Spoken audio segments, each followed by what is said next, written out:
Quel est ton niveau de compréhension de l'oral en français?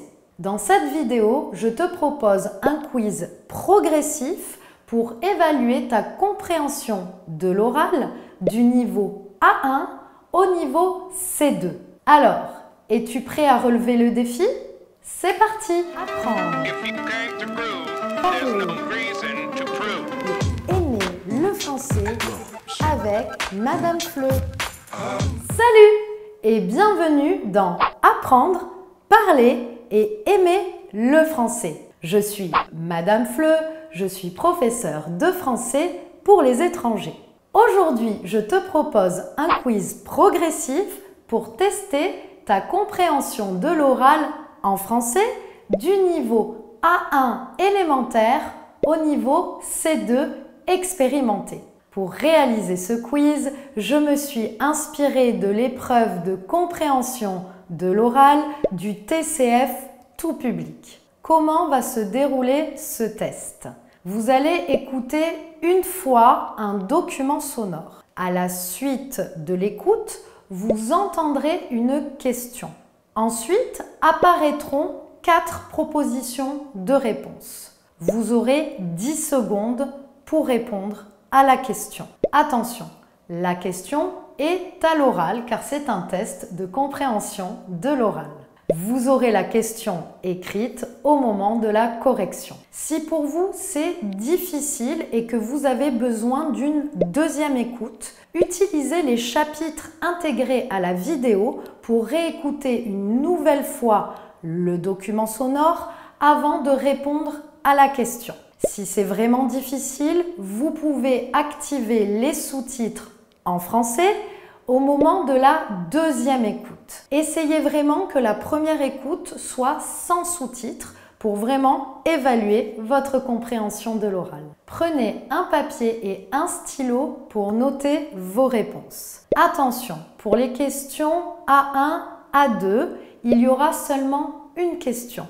Mais à partir du niveau B1 et jusqu'au niveau C2, vous aurez 2 ou 3 questions pour chaque document sonore. N'oubliez pas à la fin de la vidéo de me noter en commentaire votre score et de me dire aussi depuis quel pays vous regardez cette vidéo.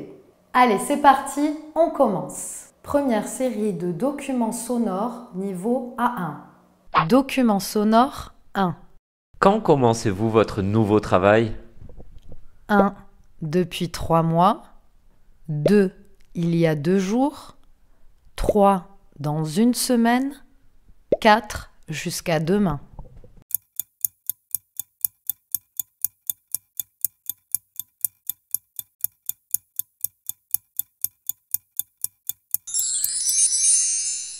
Quand commencez-vous votre nouveau travail?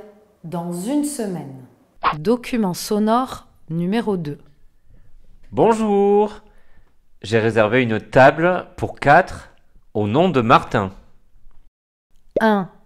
Enchanté de faire votre connaissance. 2. Bien sûr, suivez-moi. 3. Merci beaucoup. 4. Ce n'est pas grave.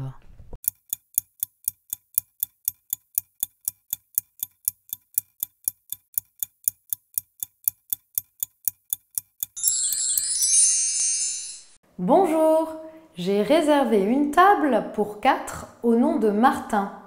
Bien sûr, suivez-moi. Document sonore numéro 3. Voulez-vous dîner à la maison demain soir? 1. Excusez-moi. 2. Je vous en prie. 3.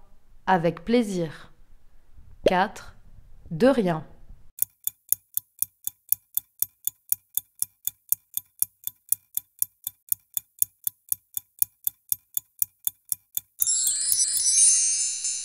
Voulez-vous dîner à la maison demain soir? Avec plaisir. Document sonore numéro 4. En général, tu te lèves tôt le matin? 1. Dans un quart d'heure. 2. À 6h30. 3. Pendant 5 heures. 4. En 20 minutes.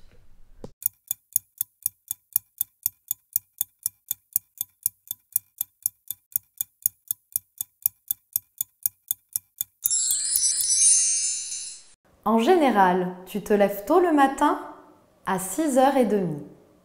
Document sonore numéro 5. Allô, je voudrais parler à Monsieur Lafontaine, s'il vous plaît. 1. Il vous invite à déjeuner. 2.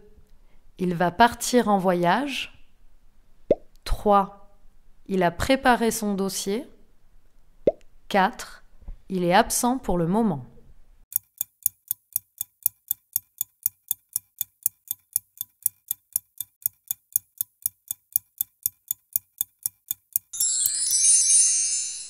Je voudrais parler à Monsieur Lafontaine, s'il vous plaît. Il est absent pour le moment. Deuxième série de documents sonores niveau A2. Document sonore numéro 6. Bonjour, j'ai un entretien avec Madame Latour. Oui, vous pouvez monter. C'est au 2e étage. Quand vous sortez de l'ascenseur, son bureau est sur la droite. C'est le numéro 28. Merci monsieur. Je vous en prie. Question. Que se passe-t-il? 1. La personne prend rendez-vous. 2. La personne s'est trompée de numéro. 3. La personne demande un conseil. 4. La personne donne des indications.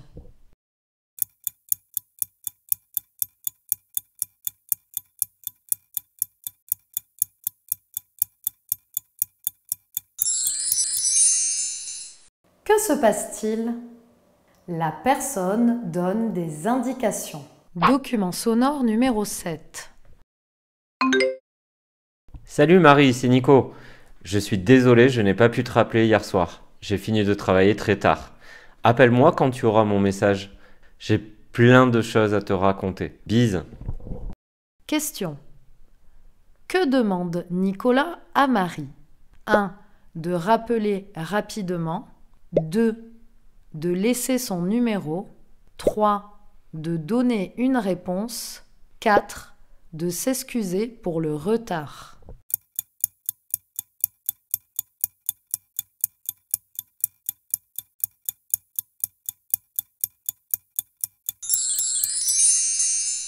Que demande Nicolas à Marie?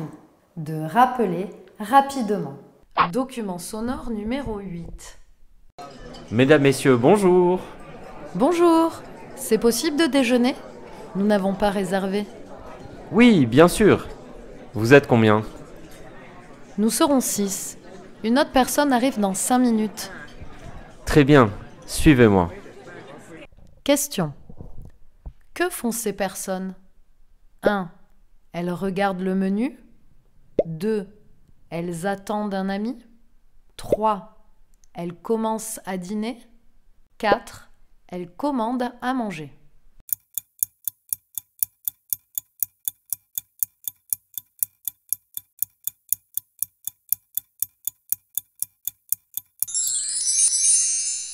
Que font ces personnes? Elles attendent un ami. Document sonore numéro 9. Je peux vous aider, madame? Oui, volontiers. Je suis vraiment chargée.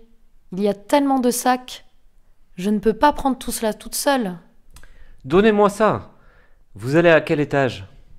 Au 4e. Merci beaucoup. Vous êtes bien aimable. Question. Pourquoi l'homme propose-t-il d'aider la femme? 1. Elle est perdue. 2. Elle a beaucoup de choses à porter. 3. Elle ne trouve pas ses clés. 4. Elle est tombée dans l'escalier.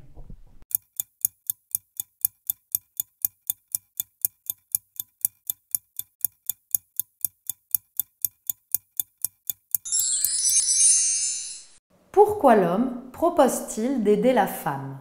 Elle a beaucoup de choses à porter. Document sonore numéro 10. Votre attention, s'il vous plaît. Le trafic est interrompu entre les stations Trocadéro et Bercy. En direction de Paris, les départs des trains se font en gare de Lyon. Merci de votre compréhension. Question. Qu'indique cette annonce? 1. Des changements d'horaire. 2. Un problème de circulation. 3. La réalisation de travaux. 4. Une augmentation des tarifs.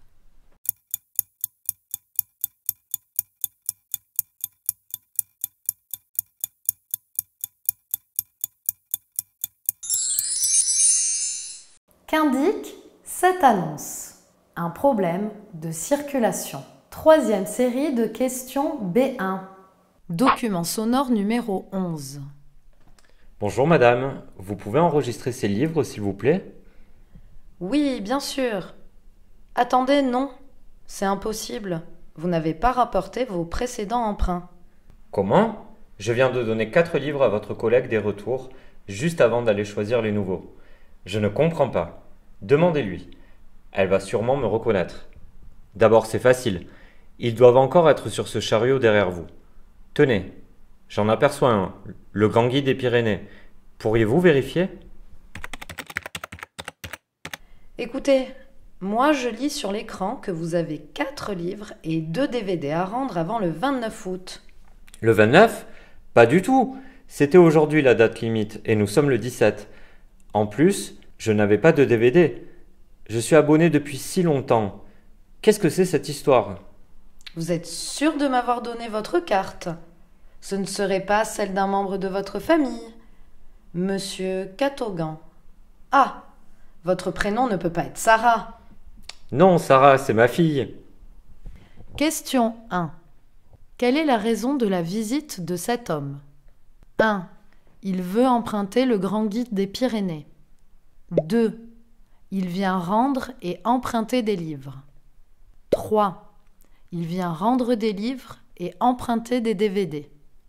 4. Il vient rendre et emprunter des livres et des DVD.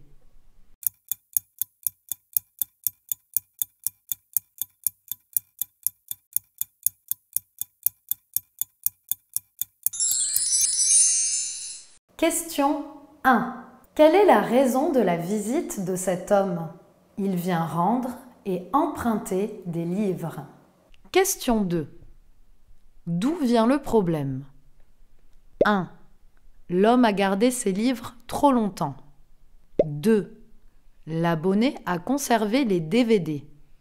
3. Cet homme a présenté une autre carte.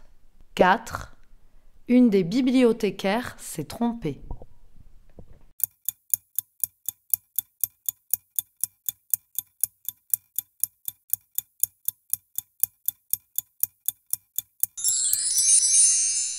Question numéro 2. D'où vient le problème? Cet homme a présenté une autre carte. Document sonore numéro 12. Allô Thomas? C'est Isa. Salut Isa, tu es bien arrivée? Oui. Mais toi, tu vas bien? Il est déjà 19h, tu sais. Qu'est-ce que tu fais? Rien de spécial, pourquoi? Écoute, je suis au café de la mairie depuis 1 heure. On avait bien rendez-vous à 18h, non? Je dois partir maintenant. Quoi? C'était aujourd'hui? Tu m'avais dit jeudi. Ça alors? J'avais compris que nous nous voyions demain. Comment je peux me faire pardonner? Ne t'inquiète pas, je reviens dans 10 jours. Le problème, c'est que je devais te donner un paquet. Oui, je sais, et c'est très important. À quelle heure est ton train? À 19h45. J'ai le temps d'aller à la gare. Depuis chez moi, c'est direct. Je te retrouve sur le quai, d'accord? J'arrive. Fais vite. Si tu es très juste, je serai dans la voiture 14. À tout de suite. Question numéro 1. Pourquoi les 2 personnes ne se retrouvent-elles pas comme prévu? 1. Le café de la mairie est fermé le jeudi. 2. Le café de la mairie est fermé le vendredi. 3. Une des personnes n'avait pas compris qu'elles avaient rendez-vous. 4. Une des personnes s'est trompée de date.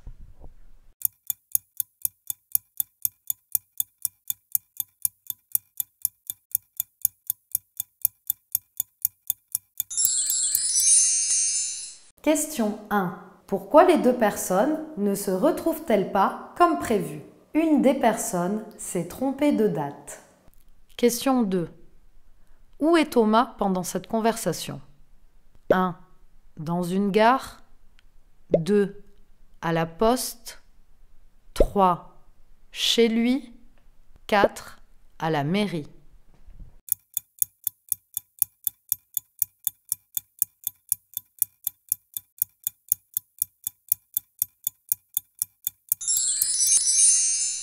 Question numéro 2. Où est Thomas pendant cette conversation? Chez lui. Document sonore numéro 13. Nous sommes très intéressés par votre voyage en Italie, la première quinzaine de mai. Vous pouvez nous donner quelques précisions, s'il vous plaît? C'est une très bonne période. Nous proposons ce circuit depuis environ 20 ans.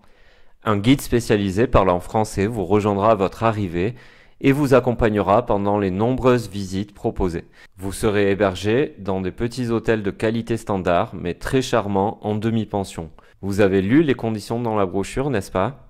Oui, nous sommes des clients de longue date. Comme nous aimons la montagne, nous souhaiterions ajouter quelques excursions pendant les jours de repos.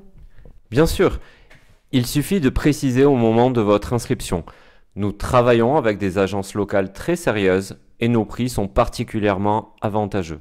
Je peux vous donner une fiche avec toutes les activités supplémentaires disponibles. La voici.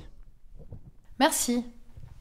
Ah oui, en effet, il y a l'air d'avoir beaucoup de choix. Nous allons l'examiner tranquillement. N'attendez pas trop. Vous bénéficiez d'une réduction de 10% jusqu'à vendredi prochain.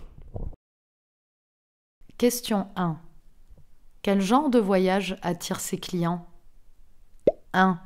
Un circuit organisé sans aucune modification possible. 2. Un circuit organisé de grand standing. 3. Un séjour en hôtel-club avec quelques visites. 4. Un circuit organisé assez complet avec possibilité de prendre des options.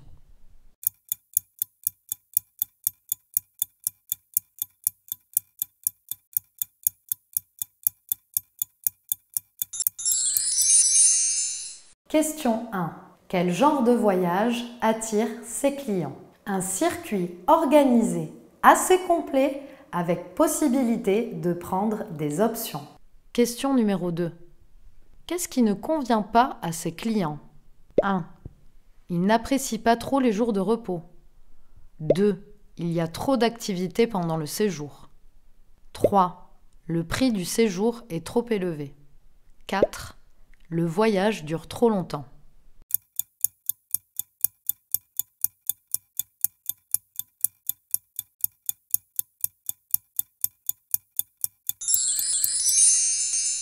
Question numéro 2. Qu'est-ce qui ne convient pas à ses clients? Ils n'apprécient pas trop les jours de repos. 4e série de questions niveau B2. Document sonore numéro 14. Selon une récente étude, 2/3 des Français songent souvent à changer de métier. Leur souhait, avoir de nouvelles fonctions ou évoluer dans un nouveau secteur d'activité. Les principales motivations évoquées dans cette volonté de changement touchent à l'épanouissement personnel. Pour 2/3 des personnes interrogées, on change de métier avant tout pour améliorer sa qualité de vie. Le critère financier ne vient qu'en 2e position avec 18% des sondés. Mais si beaucoup rêvent d'évoluer dans leur carrière, peu osent sauter le pas. Pourquoi? Par manque d'accompagnement et de formation, selon 55% des sondés. Est ensuite évoquée à 15% la possible réticence des entreprises à embaucher des personnes d'horizons professionnels différents. Question. Quel est le décalage mis en évidence par cette étude? 1. Le décalage entre la demande d'emploi et l'offre d'embauche. 2. Le décalage entre le souhait d'évoluer et le passage à l'acte. 3. Le décalage entre l'évolution des carrières et la baisse des salaires. 4. Le décalage entre l'absence de formation et les nouvelles carrières.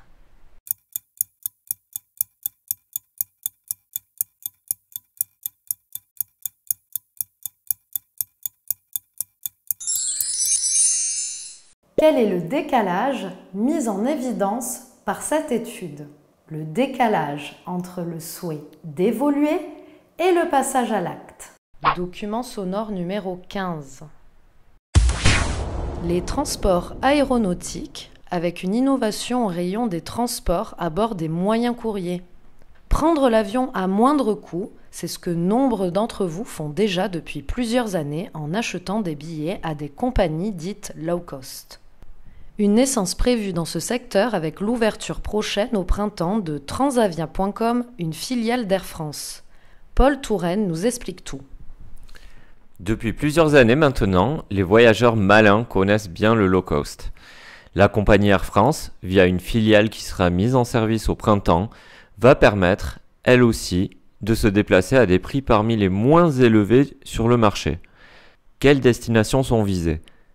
Essentiellement le Maghreb ou encore l'Espagne, autrement dit les pays proches très recherchés par les touristes français.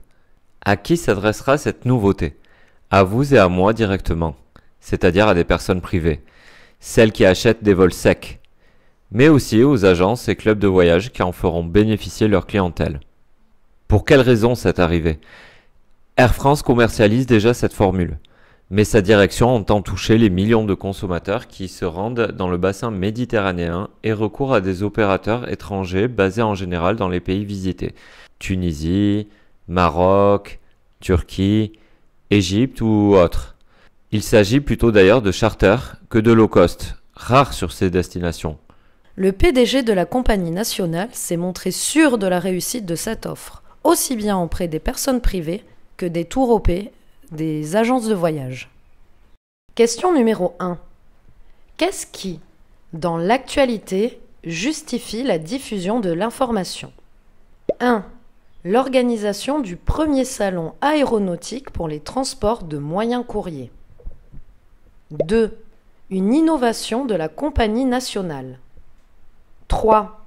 L'annonce d'une fusion avec d'autres compagnies au printemps. 4.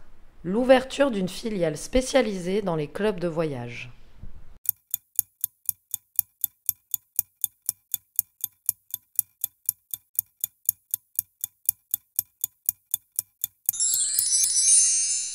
Question numéro 1. Qu'est-ce qui, dans l'actualité, justifie la diffusion de cette information ? Une innovation de la compagnie nationale. Question numéro 2. Quelle affirmation correspond aux propos tenus par le journaliste ? 1. Les compagnies low cost ne sont pas bien établies dans le bassin méditerranéen. 2. Ce système ne concerne que les voyageurs individuels. 3. C'est la première fois qu'Air France propose des billets low cost. 4. Cette initiative est un essai car elle comporte des risques commerciaux.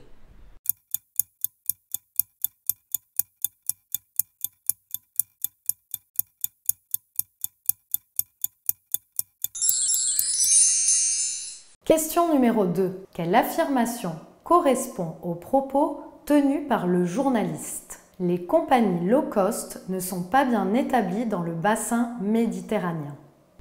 Document sonore numéro 16. Bonjour et bienvenue dans l'actu des connectés avec Isabelle et Lucas.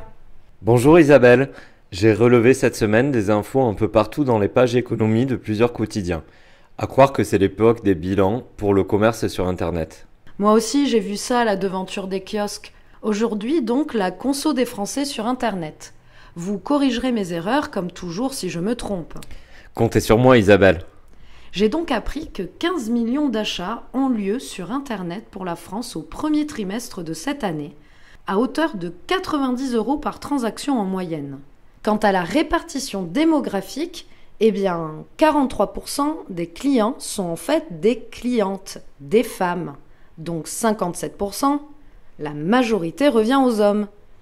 La tranche d'âge qui consomme le plus via la toile se situe chez les 35-49 ans, les plus nombreux. Mais attention, ils sont suivis de près par les plus de 50 ans qui y sont venus massivement. C'est-à-dire que 21% des cyberacheteurs appartiennent à cette classe de la population. Mes observations vont dans le même sens que les vôtres. Moi, je me suis penché de près sur ce que les Français mettent dans leur panier. Les chiffres montrent en premier lieu des CD, des DVD. En deuxième position, il se vend des ordinateurs, des baladeurs MP3 ou des appareils photo numériques. Enfin, Internet permet à beaucoup de faire développer des photos ou de s'approvisionner en place de spectacles. Côté pratique et confortable, ce n'est pas un détail, sachez qu'à Noël dernier, vous avez probablement reçu un cadeau acheté sur Internet, puisqu'il y en a eu 1 sur 3. C'est vrai que c'est très pratique. Vous faites le Père Noël depuis chez vous. Plus de bousculade, ni de queue. Et vous avez remarqué une nouveauté ? Figurez-vous que presque un acheteur par Internet sur 2 s'est adressé à un particulier et non à un commerçant pour réaliser son opération. Retenez ce chiffre, Isabelle. Le commerce entre particuliers a cru de plus de 22% cette année. Une tendance à observer dans les prochains mois. Merci de nous avoir suivis. Samedi, même heure pour une autre actu des connectés sur les abus et escroqueries cette fois. Question 1. Où en est le commerce sur Internet selon cet enregistrement ? 1. Les Français ont dépensé 15 millions d'euros au premier trimestre. 2. Chaque commande s'élève en moyenne à 90 euros. 3. Les femmes utilisent le plus ce système. 4. Les plus de 50 ans dépensent 21% de leurs revenus sur Internet.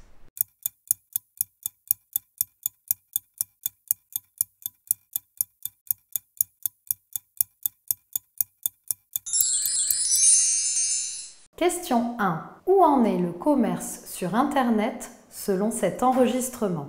Chaque commande s'élève en moyenne à 90 euros. Question numéro 2. Quelles transactions parmi celles-ci sont citées comme étant très courantes ? 1. Des ventes entre personnes privées et des achats de billets de spectacle. 2. Des achats d'appareils pour la cuisine et de produits liés à l'informatique. 3. Des demandes de services en ligne et des réservations de voyages. 4. Des développements de photos et des achats de nourriture.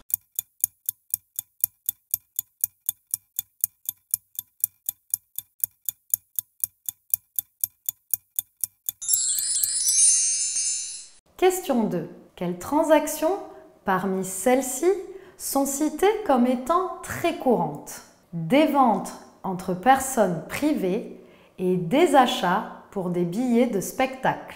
5e série de questions niveau C1.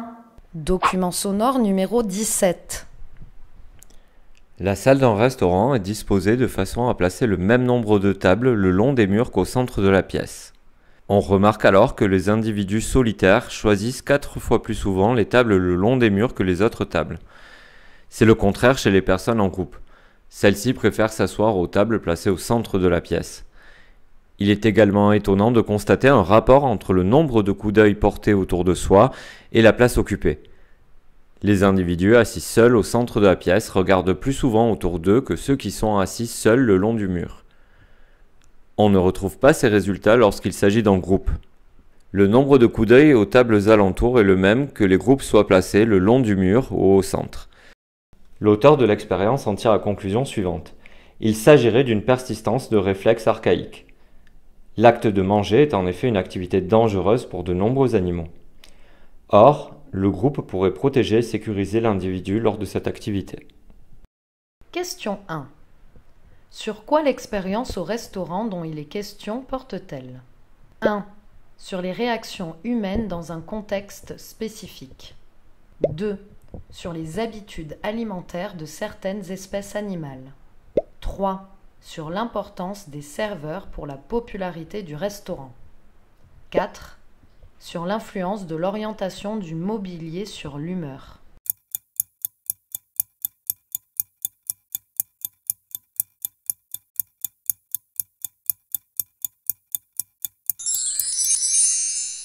Question 1. Sur quoi l'expérience au restaurant dont il est question porte-t-elle ? Sur les réactions humaines dans un contexte spécifique. Question numéro 2. Quelle est la conclusion de cette expérience au restaurant ? 1. L'organisation d'un restaurant se modélise selon un schéma animal archaïque. 2.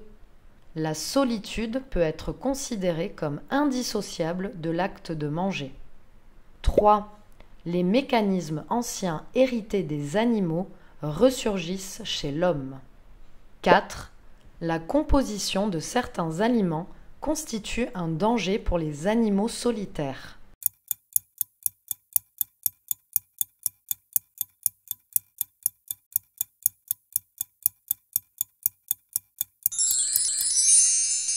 Question 2. Quelle est la conclusion de cette expérience au restaurant? Les mécanismes anciens hérités des animaux ressurgissent chez l'homme. Document sonore numéro 18. Les bons tuyaux de Radio Temps Libre, la station des retraités qui bouge. Ce matin, nous allons être encore plus fidèles à nos objectifs que d'habitude, puisque nous vous apportons des informations susceptibles de vous encourager à bouger.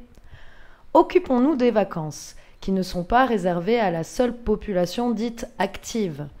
Savez-vous que 60% des personnes âgées ne partent jamais en vacances? Jacques, vous nous avez préparé quelques éléments qui pourraient bien modifier cette tendance.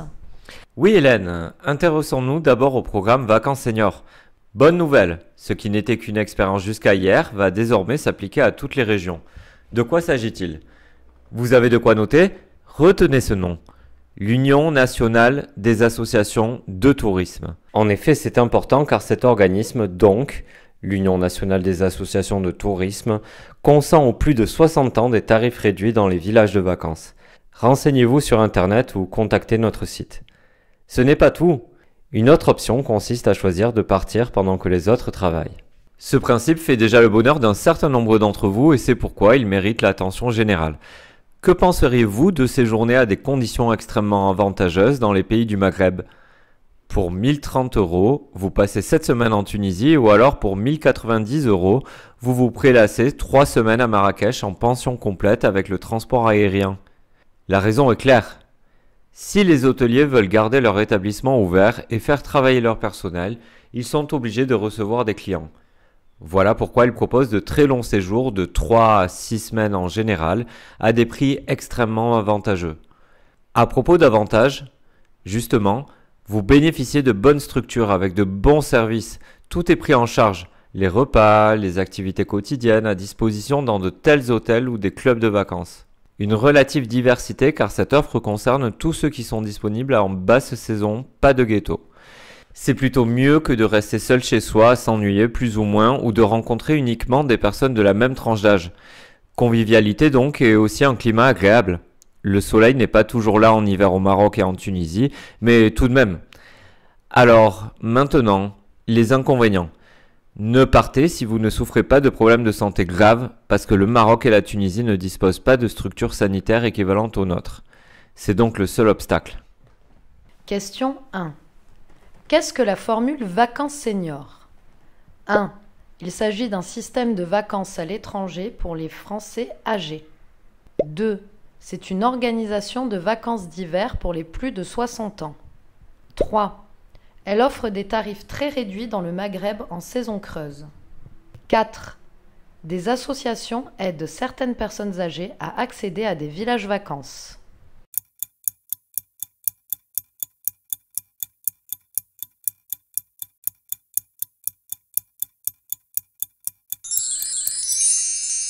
Question 1.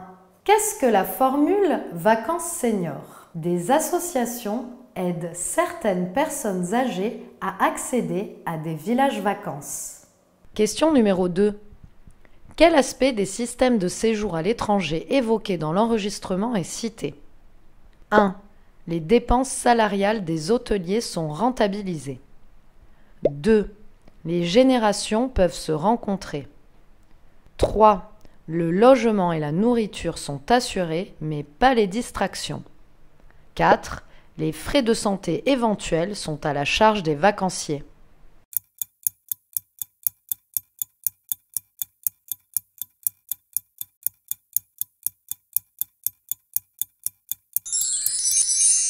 Question 2. Quel aspect des systèmes de séjour à l'étranger évoqué dans l'enregistrement est cité?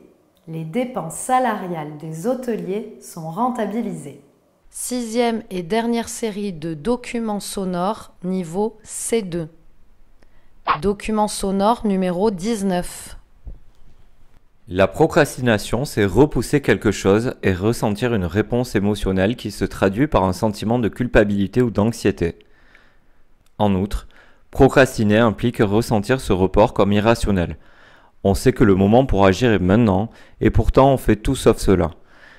Cette définition est extrêmement intéressante dans la mesure où cela veut tout d'abord dire que ne pas effectuer une action à la date que l'on s'est fixée ne signifie pas forcément procrastiner. Si une autre tâche imprévue, mais plus importante et nécessitant une action immédiate se présente à nous, la faire avant l'action initialement prévue est tout simplement logique et normale. Ce que j'en déduis, c'est que dans un tel cas, il est inutile de se reprocher d'avoir remis cette action à plus tard. C'est contre-productif et, surtout, cela pourrait nous pousser à réellement procrastiner par la suite. Question 1. Quel est le point de vue exprimé sur la notion de procrastination ? 1. Le besoin d'être dans l'action permanente pour réduire son anxiété. 2. L'inutilité de se reprocher de remettre des tâches à plus tard. 3. La nécessité d'être régulier dans l'accomplissement des priorités. 4. L'intérêt de produire des résultats à des échéances fixées à l'avance.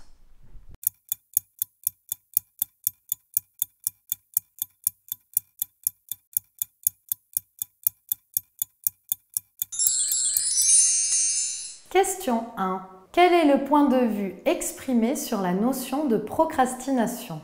L'inutilité de se reprocher de remettre des tâches à plus tard. Question 2. Quel acte est considéré comme logique et normal par la personne interrogée ? 1.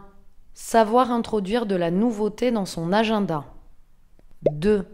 Savoir gérer les moments de remise en question. 3.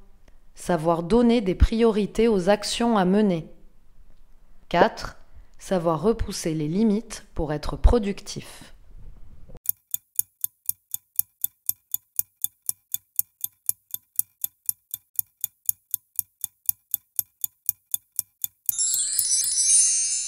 Question 2. Quel acte est considéré comme logique et normal par la personne interrogée ? Savoir donner des priorités aux actions à mener. Document sonore numéro 20. Le dossier Le Débat. Retour sur la note de vie scolaire. Au moment de la parution des nouvelles mesures applicables cette année dans les collèges, les diverses associations de parents ainsi que la plupart des professeurs avaient exprimé leurs inquiétudes, doutes, réticences ou franche opposition à propos de l'introduction d'une note de vie scolaire dans le livret des élèves. À l'opposé, certains représentants des chefs d'établissement, eux, avaient accueilli ces mêmes dispositions d'un œil plutôt favorable.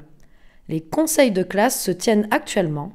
Nous reprenons donc ce sujet comme thème de notre émission, de manière que chacun puisse construire sa propre opinion.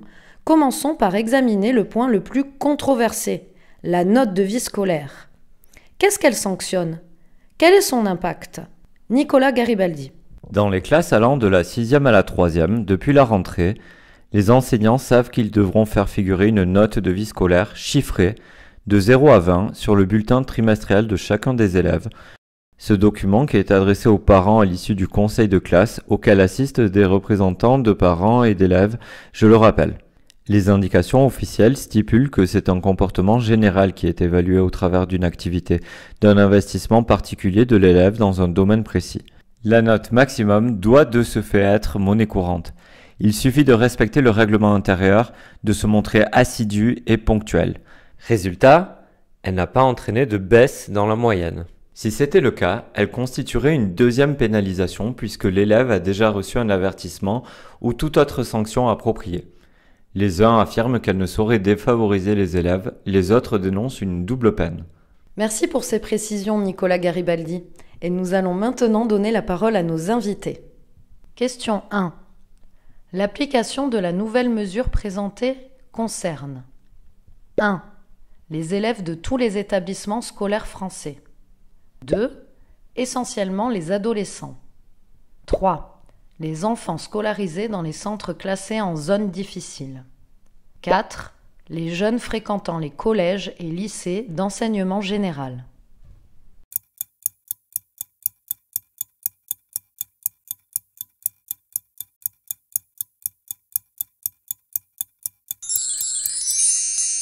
Question 1. L'application de la nouvelle mesure présentée concerne essentiellement les adolescents. Question 2. Quel comportement permet d'obtenir la note maximale selon ce responsable? 1. Assister au conseil de classe, montrer de la bonne volonté. 2. Être ponctuel, présent et suivre des cours particuliers. 3. Se soumettre aux règles courantes de conduite. 4.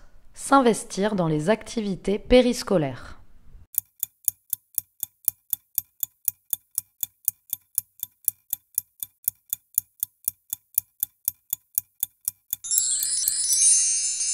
Question 2. Quel comportement permet d'obtenir la note maximale selon ce responsable? Se soumettre aux règles courantes de conduite.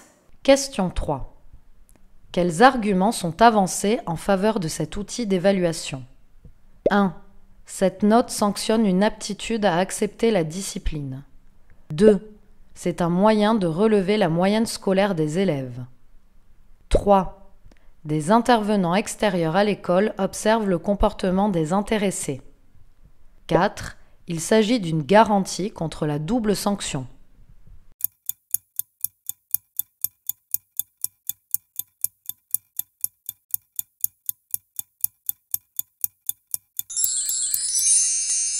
Question 3. Quels arguments sont avancés en faveur de cet outil d'évaluation? Cette note sanctionne une aptitude à accepter la discipline. Et voilà! Alors, quel est ton score? Écris-le-moi en commentaire et dis-moi depuis quel pays tu regardes cette vidéo. Vous avez aimé cette vidéo? N'hésitez pas à me mettre un like, ça fait toujours très plaisir et ça m'encourage beaucoup. Et puis, si vous n'êtes toujours pas abonné à ma chaîne, abonnez-vous pour être sûr de ne pas manquer de futures vidéos. Je vous dis à très bientôt. Ciao, ciao!